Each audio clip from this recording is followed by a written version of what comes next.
ഇന്ന് എനിക്കൊരു ചെറിയ മത്തിയാണ് കിട്ടിയത്, കുഞ്ഞമ്മത്തി. ഇതിലിത്രയും വലിപ്പം കാണുമെങ്കിലും പക്ഷേ ഒറിജിനൽ കാണുന്ന ഉടനെ ഇത്രയും വലിപ്പമൊന്നും ഇല്ല കേട്ടോ. ചെറിയ കുഞ്ഞു മത്തിയാണ്. ഇത് ശരിക്കും തോരൻ വയ്ക്കാനേ കൊള്ളത്തുള്ളൂ, അല്ലാതെ നമുക്ക് മസാലയൊക്കെ പറ്റി വറക്കാൻ വേണമെങ്കിൽ. പക്ഷേ ഇത് ഞാൻ തോരനാണ് വയ്ക്കുന്നത്. കുറേ ടൈം എടുക്കും, അതുകൊണ്ട് കുറച്ചേ മേടിച്ചുള്ളൂ.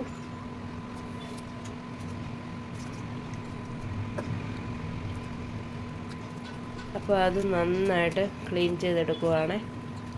ഇത് നന്നായിട്ട് ക്ലീൻ ചെയ്തെടുത്തതിന് ശേഷം അപ്പം ഞാൻ തേങ്ങയൊക്കെ ഇതിന് വേണ്ടിയിട്ട് തിരുമ്മി വെച്ചിട്ടുണ്ടായിരുന്നേ. തേങ്ങ വേണം, ഇഞ്ചി വേണം, പച്ചമുളക് വേണം, ഒരു സവാള ഒന്നരിഞ്ഞ് വേണം.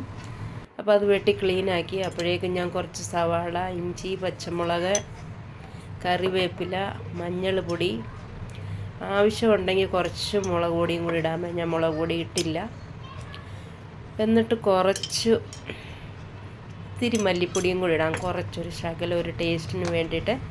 എന്നിട്ട് അതിലേക്ക് കുറച്ച് വെളിച്ചെണ്ണ ഒഴിച്ച് കൊടുക്കുക. വെളിച്ചെണ്ണ ഒഴിച്ചിട്ട് അതിന് ശേഷം നമുക്കതിലേക്ക് തേങ്ങ ഇട്ട് കൊടുക്കാം. ആവശ്യമുള്ള തേങ്ങ ഇട്ട് കൊടുക്കാം. തേങ്ങ ഇട്ടതിന് ശേഷം പുളി ഇട്ട് കൊടുക്കുന്നുണ്ട്. അതിന് ശേഷം ഇത് നന്നായിട്ട് ഇതിൽ കാണുന്ന പോലെ നന്നായിട്ട് ഒന്ന് തിരുമ്മിയെടുക്കുക. അപ്പോൾ നമ്മളാ ഇട്ടിരിക്കുന്ന ആ സവാളയിലൊക്കെ അത് നന്നായിട്ട് പിടിച്ചിരിക്കും. അപ്പോൾ അതാ പിടിക്കുന്ന ഉടനെ നമ്മളതിലേക്ക് മീനിട്ട് തോരൻ വയ്ക്കുന്ന ഉടനെ ഉണ്ടല്ലോ, മീനയിലൊക്കെ നല്ലതായിട്ട് പിടിച്ചിട്ടിരിക്കും. അപ്പോൾ ഇങ്ങനെ തന്നെ എത്ര സമയം എടുത്താണേലും അതൊന്ന് നമുക്കിതുപോലെ ഒന്ന് മിക്സ് ചെയ്ത് വെക്കണേ നന്നായിട്ട്. കുറച്ചും കൂടി കറിവേപ്പില ഇട്ട് എന്നിട്ട് നമുക്കതിലേക്ക് നമ്മുടെ കുഞ്ഞിനെ അങ്ങോട്ട് ഇട്ട് കൊടുക്കാം. ചെറിയ മത്തിയാകണ്ട. ഇപ്പോൾ അതിൻ്റെ വലിപ്പം എത്രയുണ്ടെന്ന് നോക്കിയേ. അതിനകത്തൊരു ചെറിയ 2-3 ഇങ്ങനെ ചെറിയ പിങ്ക് കളറിലെ ഓറഞ്ച് കളറിലെ മീനും കിട്ടിയേ. മാന്തലി എന്ന് പറയും ഇവിടെ, നാട്ടിലൊക്കെ കിട്ടുമോയെന്ന് അറിയത്തില്ല.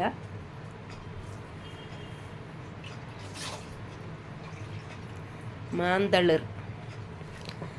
അപ്പോൾ അതിങ്ങനെ നമ്മൾ മസാലയിട്ട് തിരുമ്മി വെച്ച മാതിരി ഒന്നും വെക്കണ്ട. ജസ്റ്റ് ഒന്ന് മിക്സ് ചെയ്തതിന് ശേഷം അത് വേകാൻ ആവശ്യമുള്ള വെള്ളം നമുക്ക് ഒഴിച്ച് കൊടുക്കാം. ഒത്തിരി വെള്ളമൊന്നും വേണ്ട. ഒരു 10 മിനിറ്റിൻ്റെ വേവൊക്കെ ഉള്ളി ഈ കുഞ്ഞമ്മത്തി ആയത് കാരണം കേട്ടോ. അപ്പോൾ അതിന് വേണ്ടിയിട്ടുള്ള വെള്ളം നമുക്ക് അതിലേക്ക് ഒഴിച്ചു കൊടുക്കാം.